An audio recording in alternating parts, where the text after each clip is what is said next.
اعوذ باللہ من الشیطان الرجیم بسم اللہ الرحمن الرحیم الجمل التی لہا محل من الاعراب سبع۔ میرے محترم مخاطبین، برادران و خواہران، طلاب و طالبات، بالخصوص طالبات جامعۃ الفاطمہ دہلی، کہ جن کے ساتھ گزشتہ ترم سے ہمارا مواد العربیہ کی تدریس کے سلسلے سے ساتھ جاری ہے، اور اب یہ اس ترم کا اختتامی مرحلہ رفتہ رفتہ اس کتاب کے اعتبار سے نزدیک ہو رہا ہے۔ اور اس میں ہم آج کے درس میں، جب سے درس کی ابتدا ہوئی اس لحاظ سے درس نمبر 59 59واں درس ہے، جس میں آپ کے سامنے کچھ کتاب کے آخری جو پیغامات ہیں، آخری دروس ہیں، آخری جو سطور ہیں کتاب کی، اس کی تدریس کر رہا ہوں اور اس کے مطالب آپ کے حوالے کرنا چاہتا ہوں۔ پروردگار عالم کے لطف سے امید یہ ہے کہ چند صفحات جو رہ گئے ہیں وہ بھی مکمل ہو جائیں گے۔ جملے کی گفتگو ہمیں کرنی ہے، لیکن اس کے پہلے دو فائدے رہ گئے تھے، آسان سا، اس کا جلدی ترجمہ کر دیتا ہوں میں۔ قد تحتمل الجملۃ تاویلین، ہم نے اوپر عرض کیا جملے کی کلی طور پر جو گفتگو ہو رہی تھی، بتایا گیا جملے کی دو قسمیں ہیں، یا اسمیہ ہے یا فعلیہ ہے، اور اس کے بعد کچھ فوائد بیان کیے گئے تھے۔ اور المراد، یہ جملہ جو ہے المراد بمصدر الجملۃ بھی کہہ سکتے ہیں، جیسا کہ میں نے گزشتہ درس میں عرض کیا، اور المراد بمصدر الجملہ بھی کہہ سکتے ہیں، مگر میرے اعتبار سے کچھ دلائل کی بنیاد پہ جو میں نے عرض کیا تھا وہی بہتر ہے۔ اب آ جائیے، جملے کو بتایا تھا کہ کون سا جملہ جو ہے اسمیہ ہوتا ہے اور کون سا فعلیہ ہوتا ہے، اور اس کے بعد انہوں نے گفتگو کرتے کرتے مثال جو ہے نستجارہ بکا احدن تک پہنچائی تھی، اور فائدہ نمبر 3 میں انہوں نے فرمایا کہ کچھ جملے ایسے ہوتے ہیں جن میں دونوں احتمال پایا جاتا ہے، قد تحتمل الجملۃ تاویلین، دونوں تعویل پائی جاتی ہے اس میں، یعنی دونوں صورتیں ممکن ہیں، یعنی وہ جملہ اسمیہ بھی ہو سکتا ہے اور جملہ فعلیہ بھی ہو سکتا ہے، بمقتضی تقدیر، جیسا کہ فرض کیا جائے، تقدیر مانا جائے، اس کے لحاظ سے جملہ اسمیہ بھی ہو سکتا ہے، فعلیہ۔ مثلا بسم اللہ الرحمن الرحیم، یہ جملہ اسمیہ بھی ہے اور فعلیہ بھی، آپ جیسی تقدیر مانیں اس کے پہلے، بے سے پہلے۔ اگر آپ کہیں کہ با جار اسم مجرور، یہ جار مجرور متعلق ہے ابتدائی کی، کہ ابتدائی یعنی میری ابتدا اللہ کے نام سے ہو رہی ہے، تو یہ جملہ اسمیہ ہو جائے گا۔ اور اگر آپ ابتدعوں کے یا اشراء وغیرہ کے متعلق مانیں، ٹھیک ہے، تو یہ چونکہ ابتدع فعل ہے، لہٰذا یہ جملہ جو ہے وہ جملہ فعلیہ ہو جائے گا۔ اس کے بعد فرماتے ہیں فائدہ نمبر 4 میں کہ یلحق بالجملتین الفعلیۃ والاسمیۃ الجملۃ الظرفیۃ، یہ جو جملہ آتا ہے ظرفیہ کی شکل میں، جملے ظرفیہ اسمیہ بھی ہو سکتا ہے اور فعلیہ بھی ہو سکتا ہے، دونوں سے ملحق کیا جا سکتا ہے جیسی جگہ ہو۔ فہیہ انما تعد جملۃ باعتبار ما یتعلق بہ الظرف او الجار والمجرور، ظرف اور جار مجرور جس چیز کے متعلق ہے اس کے اعتبار سے اس کو حیثیت دی جاتی ہے فعلیہ ہونے کی یا اسمیہ ہونے کی۔ مثلا آپ نے کہا فی الدار، زید فی الدار، تو یہ فی الدار کس کے متعلق ہے؟ ٹھیک ہے، اگر فی الدار کو آپ کائنون کے متعلق لے لیں، کائنون حاصلون ثابتون وغیرہ کے، تو یہ جملہ جو ہے، جملہ خبریہ جو ہے، یہ جملہ اسمیہ ہو جائے گا۔ اور اگر آپ یکونو، یحصلو، کانا، حصلہ وغیرہ کے متعلق لے لیے، فعل کے متعلق، تو یہ جملہ خبریہ جو ہے یہ فعلیہ ہو جائے گا۔ تو جار اور مجرور اور ظرف والا جملہ جیسا اس کا متعلق ہوگا اس کے اعتبار سے اس کی شکل بنے گی یا اس کا نام دیا جائے گا۔ الجمل التی، بہت اہم درس آج کا ہے، جس کو بہت توجہ سے آپ لوگ سنیے گا۔ میں آسان لفظوں میں اور جلدی عرض کر رہا ہوں، لیکن اس کو اپنے ذہن میں بٹھا لیجیے گا۔ جملے کی یہ جو 14 قسمیں بیان کی جا رہی ہیں، اس کا تجزیہ و ترکیب میں بار بار کام پڑتا ہے جب بھی آپ عبارت پڑھیں۔ جملے کی انہوں نے فرمایا ہے، جملے کی 2 قسمیں ہوتی ہیں اعراب کے لحاظ سے، کچھ جملے وہ ہیں جو محل اعراب نہیں رکھتے، وہ بھی ساتھ ہیں، کچھ جملے وہ ہیں جو محل اعراب رکھتے ہیں، وہ بھی ساتھ ہیں۔ پہلے وہ پڑھتے ہیں جن کا محل اعراب ہوتا ہے۔ الواقعۃ خبراً، وہ جملہ محل اعراب رکھتا ہے کہ جو خبر واقع ہو. جیسے آپ نے کہا الظلم مرتعہ وخیم. الظلم مبتدا ہے، مرتعہ مضاف مضاف الیہ مل کر کے پھر سے مبتدا ہے، اور وخیم مرتعہ کی خبر ہے. پھر مرتعہ وخیم یہ پورا جملہ جو ہے یہ خبر ہے الظلم کے لیے. تو یہ جو مرتعہ وخیم جملہ اسمیہ ہے اس کا محل اعراب کیا ہے؟ محلاً مرفوع ہے. کیوں محلاً مرفوع ہے؟ کیونکہ یہ خبر واقع ہوئی ہے الظلم مبتدا کے لیے. وہ جملہ محل اعراب رکھتا ہے جو حال ہو. چونکہ آپ کو پتہ ہے کہ حال منصوب ہوتا ہے، لہذا وہ جملہ جو حال واقع ہوتا ہے وہ بھی محلاً منصوب ہوتا ہے. جیسے جال فارسو یرکزو، تو یرکزو جو ہے یہ جو ہے الفارسو کے لیے حال ہے، ٹھیک ہے، لہٰذا یہ محلاً منصوب ہو جائے گا. الواقعۃ مفعولاً بہ، وہ جملہ بھی محلاً اعراب رکھتا ہے جو مفعول بہ ہوتا ہے، اور ظاہر سی بات ہے مفعول بہ کا اعراب جو ہے منصب ہوتا ہے، لہذا وہ جو مفعول بہ کی جگہ پہ قرار پا رہا ہے وہ جملہ بھی محلاً منصوب ہوگا. جیسے قالا، اس نے کہا، کیا کہا، تو مقول قول جو ہے وہ قالا کا مفعول کہلاتا ہے، مفعول بہ ہوتا ہے، اور مقول قول جملہ ہوتا ہے، یہ آپ کو پتہ ہے، اسی لیے پورا جملہ یہاں پر لائے ہیں. ان النجاۃ فی الصدق، بے شک نجات جو ہے وہ صداقت میں، قل کہہ دو کہ ان النجاۃ فی الصدق، ٹھیک ہے.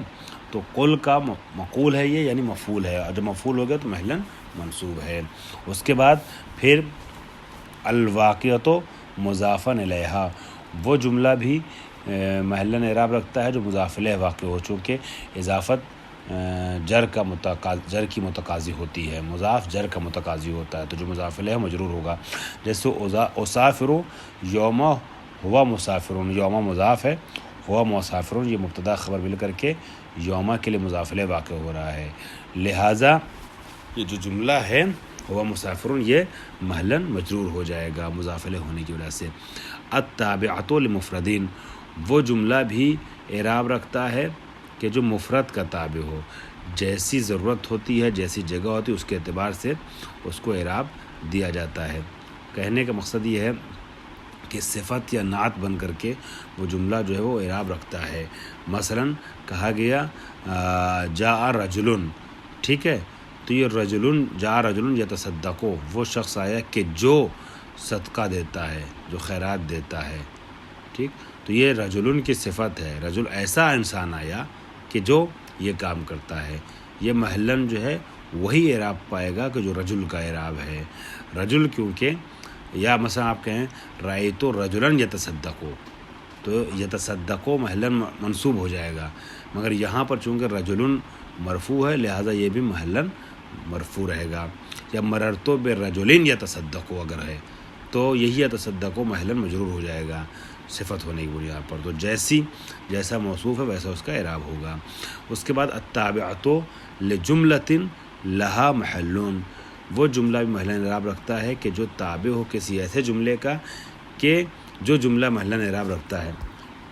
پہلے والا جملہ اگر محلاً اعراب رکھتا ہے موصوف، تو جس کی صفت یا جس کا تابع بن رہا ہے بعد والا جملہ وہ بھی اعراب رکھے گا اپنے اس مطبوع کی وجہ سے. جیسے العلم ینفع و یرفع، دیکھیے العلم مبتدا ہے اور ینفع یہ جو ہے خبر ہے، و یرفع واو نے عطف کیا ہے ینفع کے اوپر یرفع کو، یعنی علم جو ہے فائدہ پہنچاتا ہے اور بلندی عطا کرتا ہے. تو یرفع چونکہ عطف ہو رہا ہے ینفع پر، تو ینفع خبر ہونے کی وجہ سے مرفوع ہے، لہذا یرفع بھی مرفوع رہے گا. اس کے بعد اب آ جائیے الواقعۃ جواباً لشرط جازم مقترنۃ بالفا اور بإذا الفجائیہ. اگر یہ والا پیراگراف جو محلاً اعراب رکھنے والے جملوں کے لحاظ سے بڑا پیراگراف ہے، سب سے واضح ہو گیا، تو محلاً اعراب نہ رکھنے والے کے اعتبار سے جو پیراگراف سب سے بڑا ہوگا وہ بھی واضح ہو جائے گا، چونکہ اسی کا الٹا ہے وہ والا پیراگراف. اب سنیے، فرماتے ہیں محلاً اعراب رکھتا ہے وہ جملہ بھی جو جواب واقع ہو شرط جازم کے لیے. اب یہاں پہ دو باتیں دماغ میں رکھیے گا. پہلی بات تو کہ شرط جازم کے لیے جواب ہو، دوسری بات یہ ہے کہ فے یا اعزائے فجائیہ سے مقترن ہو، اس کے ساتھ ہو. یہ دونوں شرطیں پائی جائیں تب جواب شرط جو ہے وہ محلاً اعراب رکھتا ہے. ایک تو جواب شرط جازم ہو، دوسرے ہمراہ فا یا اذا ہو. جیسے من لم یجتہد فلن ینجح، جو کوشش نہیں کرتا وہ کامیاب نہیں ہوتا. فلن ینجح، ینجح پڑھیں گے آپ. یہ ینجح جو ہے یہ محلاً اعراب رکھتا ہے. ٹھیک ہے. فلن ینجح، تو فلن ینجح مطلب لفظ پہ مت جائیے گا فلن ینجح پر. یہ تو لفظی اعتبار سے تو مضارع چونکہ معرب ہے لہٰذا لن کے آنے سے منصوب ہو گیا، لیکن ہماری شاید مثال وہ نہیں ہے. محل دیکھنا ہے کہ محل ینجح کیا ہے، اعراب رکھتا ہے کہ نہیں رکھتا ہے. محلاً یہ اعراب رکھتا ہے اور محلاً مجزوم ہے. کیوں؟ اس لیے کہ پہلی بات تو یہ کہ جواب شرط جازم ہے. لم جو من جو ہے وہ شرط حرف شرط جازم ہے. ٹھیک ہے. من لم یجتہد، ٹھیک، اس کا جواب ہے یہ. دوسری بات یہ کہ فے آیا ہے. ٹھیک ہے. تو ایسی صورت میں انہوں نے فرمایا کہ یہ جواب یہ جملہ جو ہے وہ محلاً اعراب رکھتا ہے. دونوں شرطیں یہاں پائی گئیں. ایک تو جواب شرط جازم بھی ہے، من جازم ہے، لو یا لولا کے طریقے سے نہیں ہے، غیر جازم، جازم ہے من. دوسری بات یہ ہے کہ یہ جو آیا ہے لن ینجح یہ فا کے ساتھ آیا ہے. ٹھیک ہے. فا کے ساتھ آیا ہے. ٹھیک. تو اب محلاً اعراب اس کا ہوگا، یعنی محل مجزوم ہے. وَإِن تُصِبْهُمْ سَيِّئَةٌ بِمَا قَدَّمَتْ أَيْدِيهِمْ إِذَا هُمْ يَقْنُطُونَ. یہ ہماری شاید مثال إِذَا هُمْ يَقْنُطُونَ ہے کہ إِذَا هُمْ يَقْنُطُونَ جو جملہ ہے وہ جواب شرط ہے. جواب شرط ہے. دیکھیے گا پہلی شرط کیا ہے کہ جواب شرط جازم ہو. ان جازم ہے یا نہیں ہے؟ ان جزم دیتا ہے دو فعل کو، تو شرط جازم کا جواب ہے ان تصبہم سیئۃ بما قدمت ایدیہم.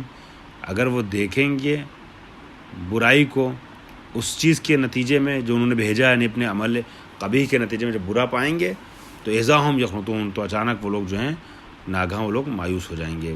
تو یہ ناگہاں کا معنی دے رہا ہے اضافہ فجائیہ. ٹھیک ہے.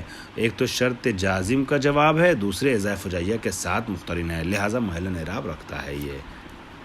اس کا فائدہ الجمل ذات المحل من الاعراب تقع غالباً موقع المفرد.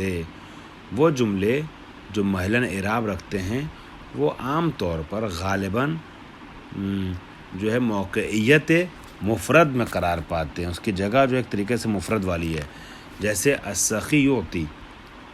ٹھیک ہے. السخی یعطی، السخی مبتدا یعطی خبر، تو اس طریقے سے گویا ہے السخی معطن.